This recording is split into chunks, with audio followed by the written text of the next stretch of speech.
Good morning, and welcome to the Morning Report. My name is Willie Lawson. The Morning Report is a production of fightbackmedia.com, fightbackmedia.com, fightbackmedia.com, and fightbackmediatv.com. Because that you are well, it is a lovely, lovely day here in West Central Florida, and this is something that I've been hoping to be able to report to you, and it happened yesterday. A pro-life policy outlawing abortion after 6-week gestation period is now law here in the state of Florida. So according to the Washington Post, well, and me, because I live here, abortion providers can no longer offer the procedure to most patients, which goes back to what Democrats used to say, Bill Clinton used to say uh, about abortion. Abortion should be rare, right? So now Florida has made, or hopefully has made, abortion in the state of Florida a rare thing. So they can no longer offer it to patients, or most patients, because a lot of times women don't even know they're pregnant until after 6 weeks.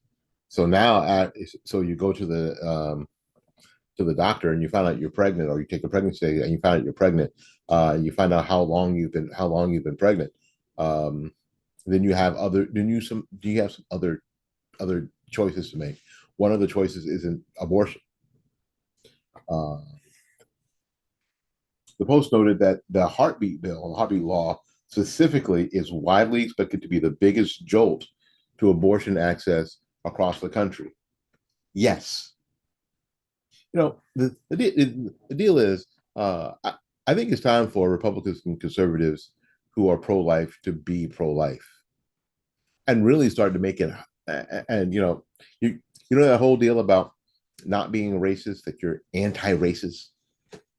Well, I'm not just pro-life, I'm anti-abortion, and I think that's part of the that may need to be part of the lexicon moving forward. I'm not just pro-life. Everybody is pro-life. Everybody likes people to live, right? I'm anti-murder, I'm anti-abortion. So at the time, the law would take effect only if the state's current 15-week abortion statute was upheld by legal challenge, and it is. We are proud. Here's what our governor said: "We are proud to support life and family in the state of Florida. I applaud the legislature for passing the Heartbeat Protection Act that expands pro-life protections and provides additional resources for young mothers and families." Because we're stuck. Unfortunately, you got to do both, and you have to do both because the the infrastructure of the underlying supporting family has been chopped to pieces. A lot of times, maybe 20 or 30 years ago, or maybe longer. So the woman gets pregnant without benefit of marriage, especially in that situation. And then you know who shows up, right? Family shows up. Family shows up. Mom, dad, grandma, auntie shows up, right? And they sort of, provide the safety net. So there need not be any thought of murdering your child. This is one of those things that we have to, we have to ensure. Now that you've effectively taken that choice away, the only pro-life thing to do is to try to ensure that there is some safety net for the child, right? For the child, I think that's extremely important, right? So again, in addition to saving unborn lives, legislation spearheaded by DeSantis and Florida Republicans expanded resources for the pro-life pregnancy resources center. They have somewhere to go. You find out, the girl finds out that she's pregnant, and I say it that way because only girls can be pregnant. Uh, the girl finds out that she's pregnant. What do? You don't go to um, Planned Parenthood. You go to this pro-life pregnancy resource center, and they help you through the process, because it's going to be a process. Try to provide for you the resources that you will need during your pregnancy and afterwards.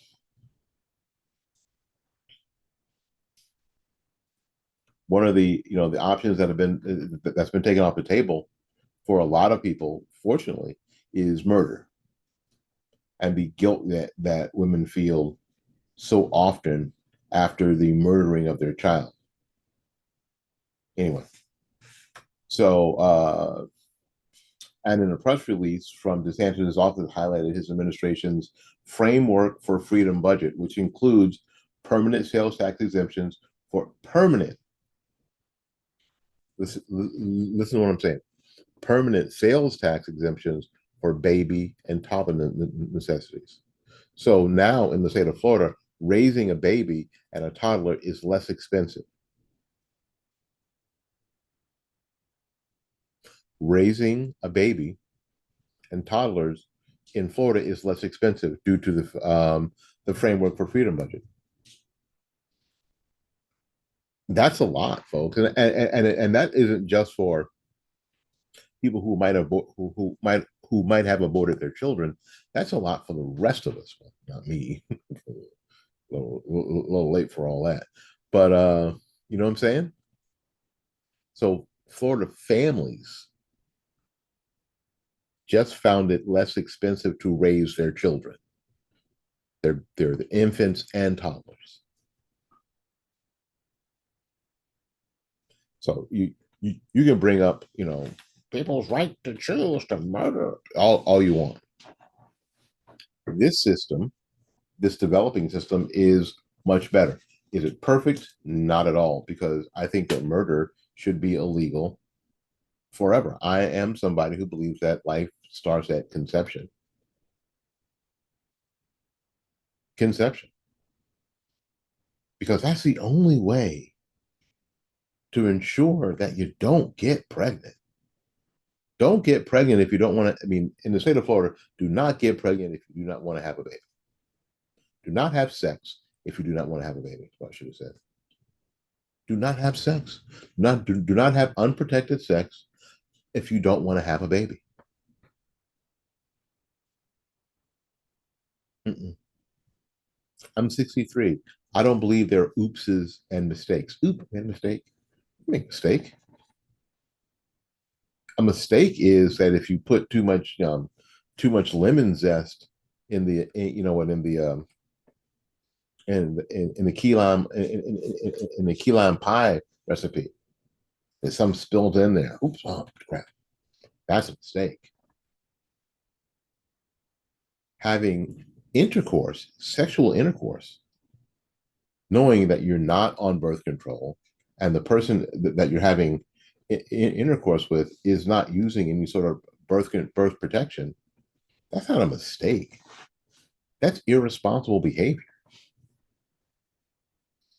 And what you don't get to do when you act irresponsibly is commit a murder to cover it up. You don't. Not here in Florida, you don't. I love it. I absolutely love it. I love living here.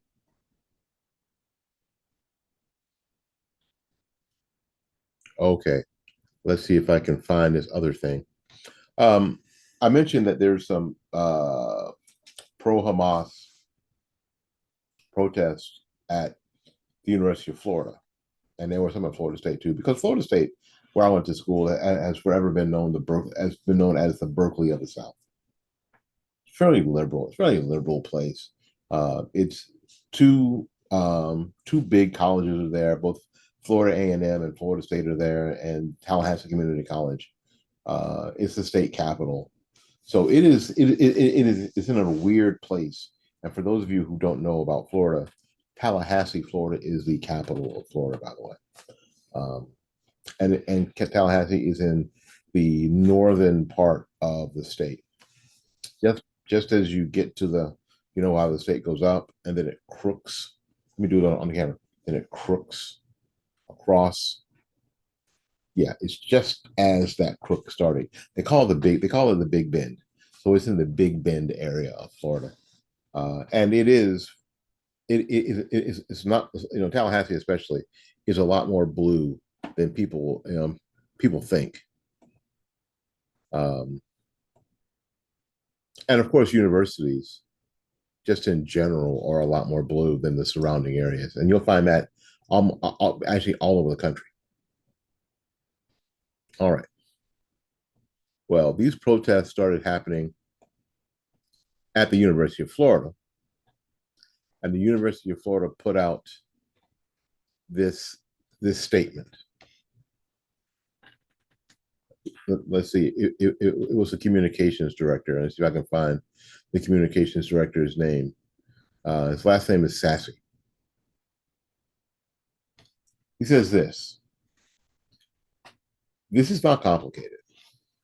The University of Florida is not a daycare. I love that. And we do not treat protesters like children. They knew the rules, they broke the rules, and they'll face the consequences. For many days, we have patiently told protesters, many of whom are outside agitators. They don't go here. And this is what I keep telling you. It's the same Occupy Wall Street people. It's the same people funded by the same people. This has zero to do with Hamas and the struggle of the Ghazni people. It's not. They were able to exercise their right to free speech and free assembly. And we also told them clearly prohibited activities that will result in a trespassing order from University Police Department, barring them from all university properties for 3 years. And an interim suspension from the University of Florida. For days, the University Police Department patiently and consistently reiterated the rules. Today, individuals who refused to comply were arrested. And after UPD gave multiple warnings and multiple opportunities to comply. The best line is that the University of Florida is not a daycare. So when you watch the videos of these people being arrested, others are going, "Get off of him! Get off of him!" What are you talking about? And who are you talking to? So someone who is getting arrested, somebody's screaming, "Get off of him!" What? Because that's what their mind. That's what their mind is. What they should be thinking about is, "Oh crap! I need to get out of here." But what happens is, and somebody mentioned it. The dude from townhall.com. Why are these people covering their faces? They're covering their faces so they're not seen. Because if they get kicked out of school, they'll be in a soup with mom and dad. If they get arrested, they'll be in a soup with mom and dad. And they'll end up on this show. They'll end up here. Like these people here. And they don't want that.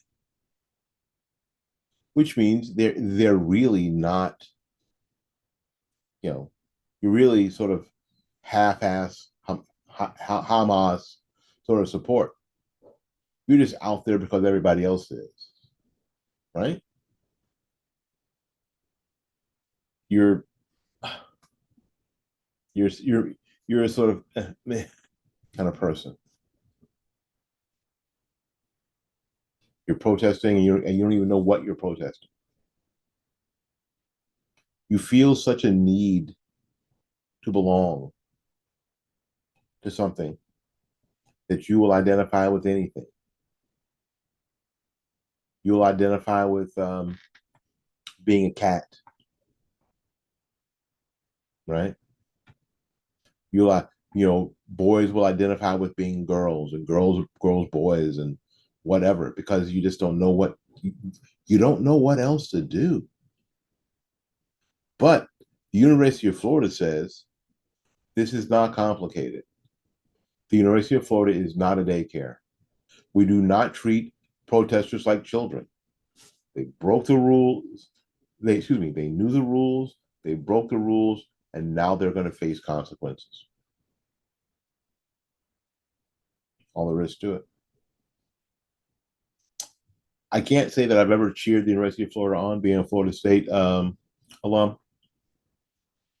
But today, golly, my mouth dries up just even thinking about saying what I have to say.